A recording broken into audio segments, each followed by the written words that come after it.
watching Washington at Work. I'm Diana Longrie. Thank you for tuning in. Washington at Work is a program where we look specifically at what's going on in Washington, D.C. We like to focus on those issues primarily concerned with peace, justice, and jobs. Now, last week, we were reviewing the testimony from the March 18, 2009 hearing on the AIG debacle, and this hearing was before the House Financial Services Subcommittee. And it was about the bailout and what was going on with the $165 million in bonuses that was paid to the AIG executives as a result of the bailout of the company. Now, while this hearing took place some time ago, it's still pertinent today. America and the middle class are still feeling the negative impact of the financial meltdown and Wall Street's cavalier attitude in engaging in risky financial business practices in the name of big profits for the few. Now, what did we learn from the risky business practices engaged in by AIG and others? How can we improve the oversight over the industry? Has anything been done at all other than just talk? Well, let's take a look and rejoin the hearing where we left off at our last program. We're rejoining where Representative Joe Donnelly, a Democrat from Indiana, has questions for Scott Polkoff, the acting director of the Office of Thrift Supervision. Let's take a look. I have a question. For naked credit default swaps, how are those anything other than gambling? There's nothing really there. Back home in Indiana, if a fella goes and places a bet on a Bears game, he can go to jail. On Wall Street, he's considered a master of the universe. How does this work? And why is it allowed? And then the last question, and maybe the most important, why should we be paying for just a gambling casino, just bets? There's no real product there. And you know what? The casino's closed. You go home. Congressman, I agree with you from the perspective that these products need to be regulated, and there are certain parts of these products, whether it's a naked credit default swap or in some cases whether it's naked short selling, which is an entirely different vehicle. Well, there's nothing even there, is there, other than a bet? The Office of Thrift Supervision is a division of the U.S. Department of Treasury. They supervise the national thrift industry. They are one of the regulators that is involved in overlooking what's going on in the financial services industry. Now, you heard some talk about a naked credit default swap. Well, it's a very complicated issue, and it probably would take us hours to be able to try to unweave exactly what a naked credit default swap is. But basically, be left with this thought. A naked credit default swap is speculative, and it's the sale of a financial product that you don't actually own, but that you're betting on whether or not this financial product, how viable it is. Will it default or will it not default? It should be noted that in 2001, Europe has made the naked credit default swaps illegal. Representative Donnelly's point that there's really nothing there to exchange, to sell, to buy, that it's really just a bet, his point is exactly on target. So let's continue to listen in on the hearing, March 18th, 2009. Of AIG's insurance portfolio of sufficient strength and in a position to be able to be sold to develop assets as part of the return of the loan from the United States? Yes, but for the deterioration of the economy generally, they're relative to other insurers, they continue to hold good value. But of course, anybody who is in the markets today trying to sell and somebody's got to raise the capital to buy, it's a problem for everybody. But if the markets recover so that there are actually opportunities to sell any insurance companies to anybody else, the AIG companies are going to be as good as anybody's. From your point of view, from a regulatory legal point of view, they are sellable as assets. Yeah, yes. AIG's portfolio consisted of financial products, insurance products, and other assets.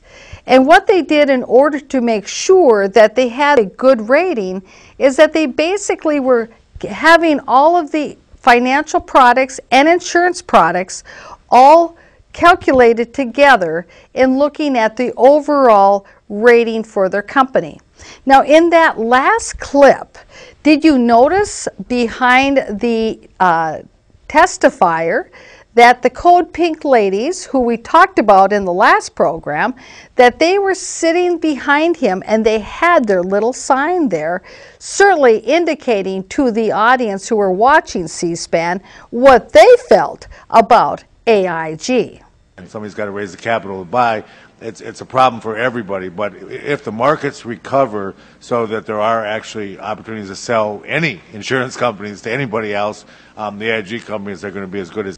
Now, in October 2008, due to the bailout and the assignment of the assets of AIG to the government, the American taxpayers and the government own about 80% of AIG.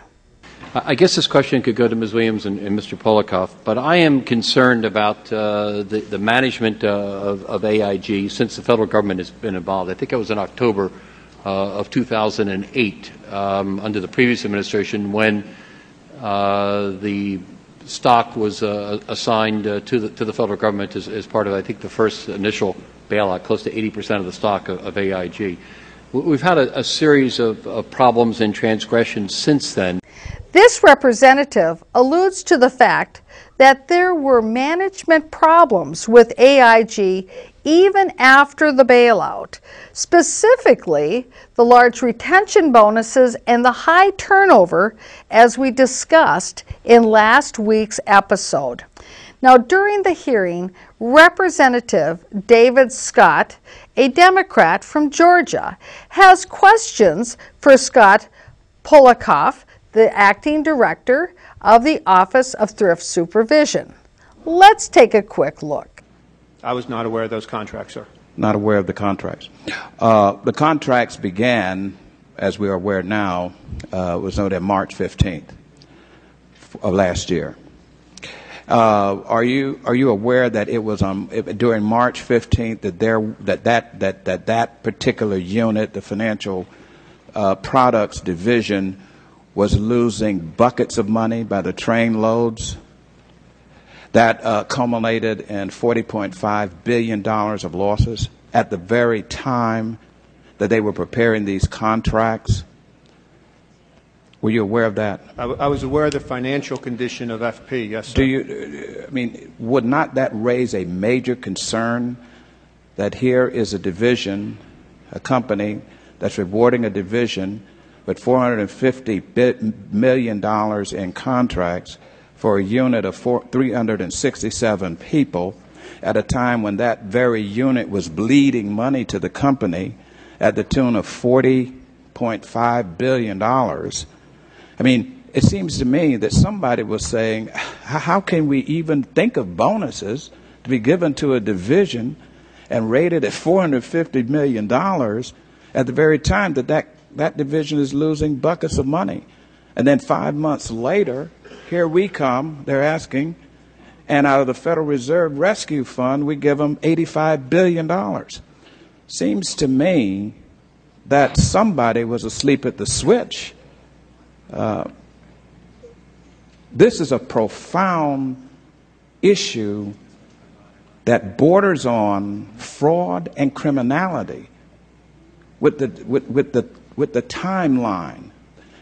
And I'm anxious to get these lines of questions to Mr. Liddy, but you, as the oversight agency over AIG, should have known all of this.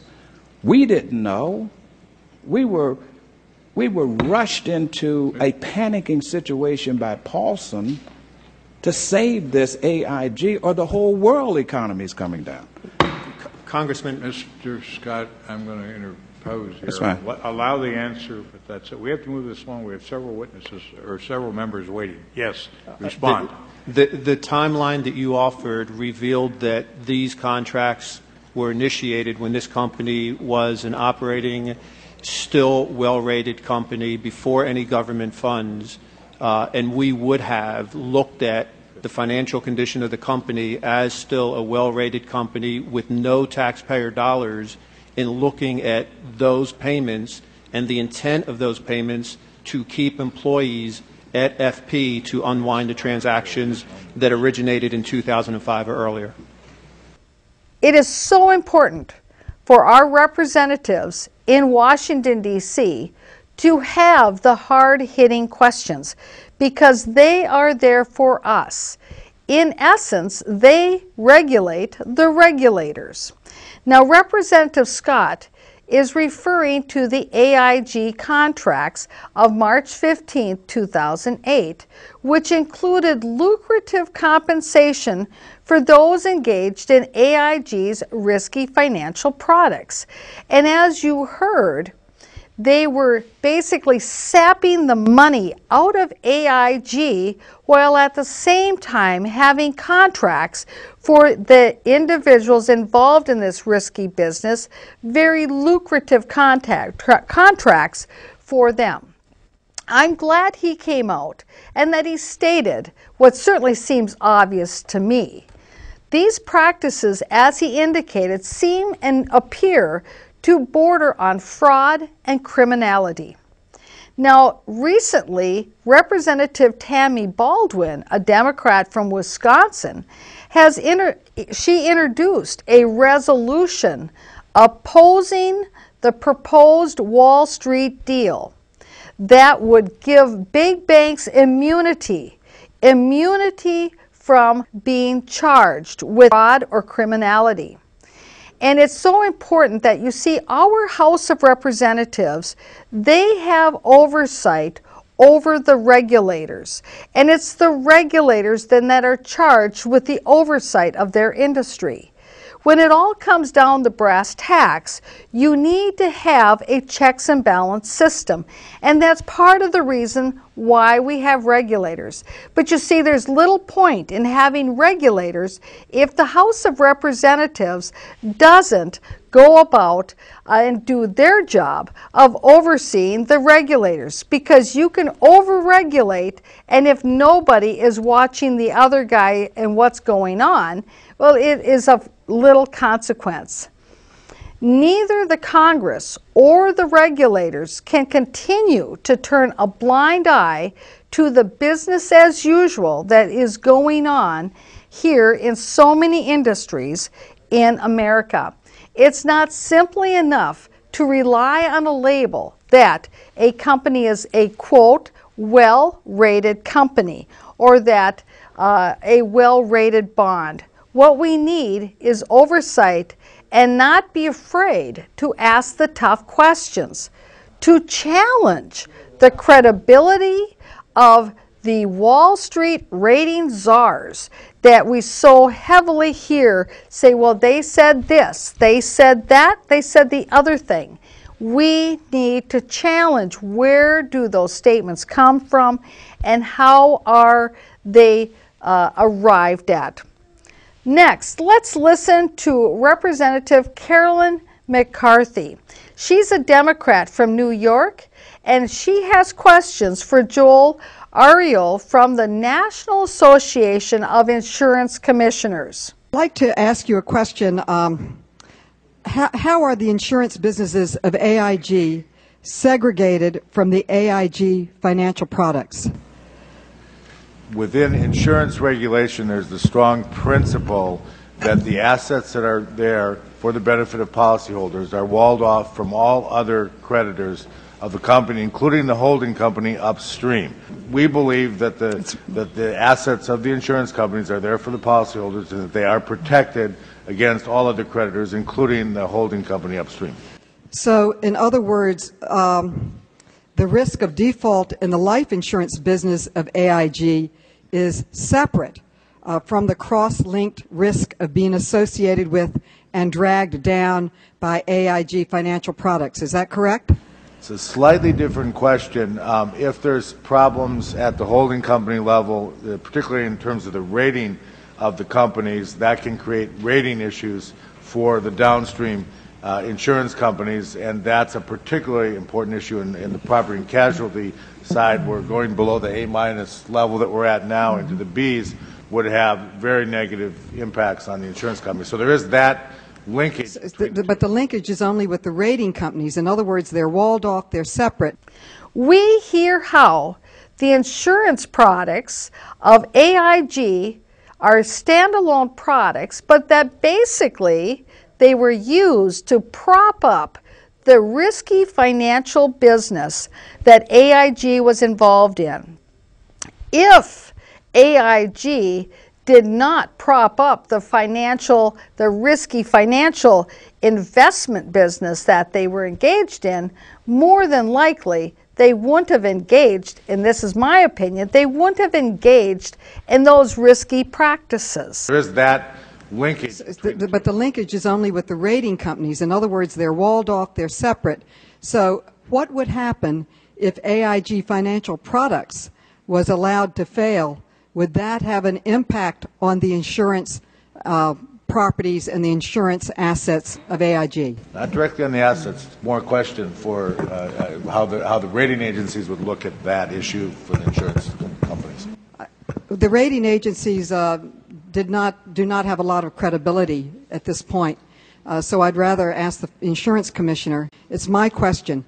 So if financial products were walled off and allowed to fail, the insurance portion would be safe and sound and going forward. Is that correct? Yes, the assets would be there and would be protected. Thank you. Boy, isn't that great that she really wanted to make sure that she got her questions answered, and from the right guy. Sometimes you just can't let them sidestep the question. You have to be persistent. Kudos to her. It is just so totally refreshing that she is sitting there and asking these questions that I know that citizens in America are asking themselves. And that really is the purpose, in my mind, of a House of Representative congressperson in Washington, D.C., to ask the questions that you and I cannot ask because they are there. They have the opportunity.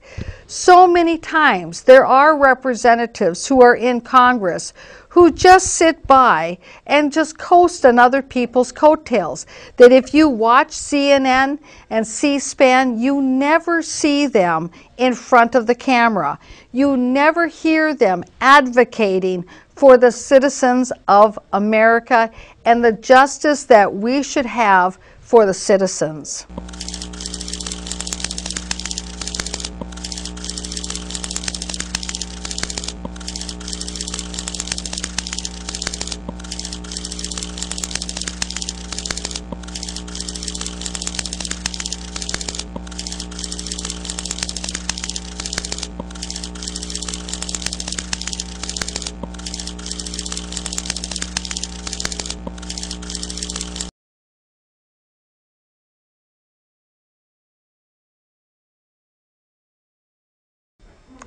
The rating of bonds and companies, or even for that matter, the rating of governmental entities, is it real and objective, or is it simply an illusory tool? Good question. Mr. Clark, there's been a lot of questions about the role that the rating agencies have played in the, not just AIG, but the entire meltdown, and who pays the fees, whether there are conflicts of interest, the systems that are being used, and you know, I've heard the comments that say that, well, it's just one. I think in your statement today you said it's just one factor, which of course it is. There are the sophisticated buyers of instruments that look at a rating agency valuation one way, and there's the general public that also, to some degree, looks at the rating agencies and sees a AAA rate or a A- or any number of things. And it seems to me that there's a failure here, and I'm not just picking on Standard & Poor's or you, but the system that really depends on transparency of making intelligent investment decisions at the highest level and the average investor who's buying a bond needs to know that the information is real and it's objective in terms of making that decision. In my opinion, and I'm not a professional, but as someone who's done some securities work in the past, the system is not working properly with the role of the rating agencies in their current form. And I'd like to just gauge from you whether you think mistakes were made and how are you changing your models as you move forward and your evaluation techniques to help, if you are going to continue to do what you're doing and the role that you have in our system, to make sure that we really do get information that is objective and useful for investors to make their decisions. The first part of your question, were mistakes made? I think, hindsight being 20/20, we might have formed different judgments than we did if we knew then what we knew now about how the financial markets would perform in the late summer. Because that really is the biggest thing that changed in our analysis of AIG over this period. We believe, based on the models that we use, the assumptions we were making, the information we... It is so critical when he's speaking about models, assumptions, and information. As citizens, we should expect that our representatives in Washington, D.C., that they could do the proper oversight, which is their duty, and that they apply analysis to that oversight, that they don't just rely upon the lobbyists to tell them what the pros and cons are. A little interesting sidelight is that I recently saw a little clip from 2005. It was a video that was actually made by the state of Minnesota that they were showing on their channel in between when the legislature was in session. And it was called the 3 branches of government. But you know, quite frankly, it should have been called the 4 branches of government, because there was a whole little section of it where they had lobbyists who were talking about their role in being part of the 3 branches of government. And one lobbyist even went so far as to say is that citizen representatives can't be expected to know all there is to know on any given topic. Well, I agree with that. However, that lobbyist then went on to say that they rely on lobbyists to give them that information that they need to know about the pros and the cons.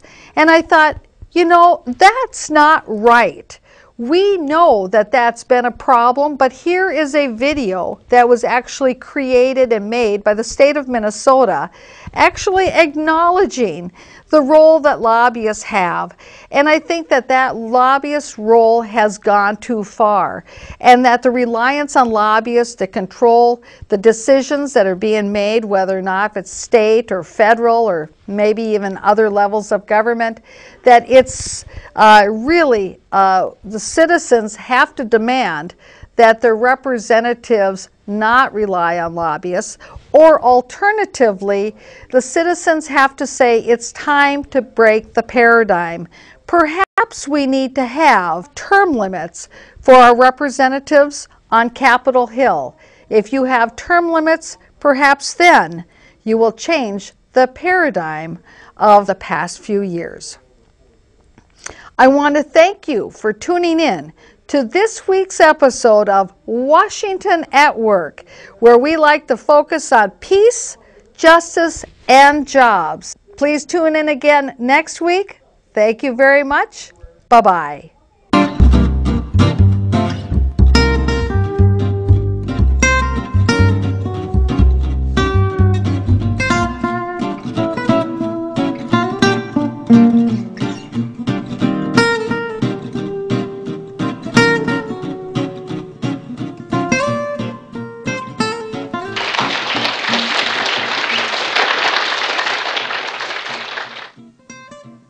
Hello there, I'm Diana Longrie, and I'm the host and producer. Washington at Work is where we take a look at what's going on at Capitol Hill. one of the issues that we have talked about is the issue of transparency. Now, of course, we hear so much about transparency in the news, whether or not if you're looking at the local level, the national level, state level, or whatever, everybody wants to use the word transparency and how they are being so transparent. Well, certainly I give kudos to President Obama in bringing transparency to the forefront and having people talk about it. One of the things that I think is very important when you're talking about transparency, and this is actually something that citizens can challenge all of their elected officials with. Do they truly understand transparency and the concept of transparency? I see transparency as a 3D concept. It really has three things to it that without complete understanding of those three aspects of it, you don't truly have transparency. Of course, the first aspect of transparency is the information available to citizens? If information isn't available, well, you certainly haven't passed the first hurdle of transparency. But then, once that information is available, is it accessible? Because you can have all kinds of available information, but if it isn't accessible to citizens, well then they have little use of it. Here's a couple examples, and you might actually recognize a few of these examples. Say you're at a council meeting and you're wondering, they're talking about a particular strip of land or a particular provision of some resolution that they are considering, and you go up to the podium and you say, well, where is this strip of land that you're talking about, or where is this? And the chair of the meeting says, well, that's on, if you want to see where it is, you can go to the internet to take a look. Well, of course, you're at the city council meeting and talking about going to the internet to go take a look at that moment. That is not making available information accessible. It's not accessible at all. You have now failed the second hurdle of transparency. Now, there's a third hurdle of transparency that is as important as the first two, and that is understandable. You can have information that is available, it's accessible, but it may not be understandable. And so while you may have a big book of information and numbers there in your hands, you may not understand what the ramifications are, what the numbers mean, how the format's put together, or you may be at a meeting and they have the information available at the back of the room so you can read the packet, so it's available, it's accessible, but the words that are used are actually words that are not common layman's terms, so that you understand exactly what are they talking about. And so those are the three steps of transparency. So every time as a citizen that you find yourself at a meeting, or you're listening to something on the television, or that you're hearing a politician talk about some particular concept, think about those three aspects, the 3Ds, so to speak, of transparency. Is it available? Is it accessible? And is that information understandable? Without those three concepts, you do not truly have transparency.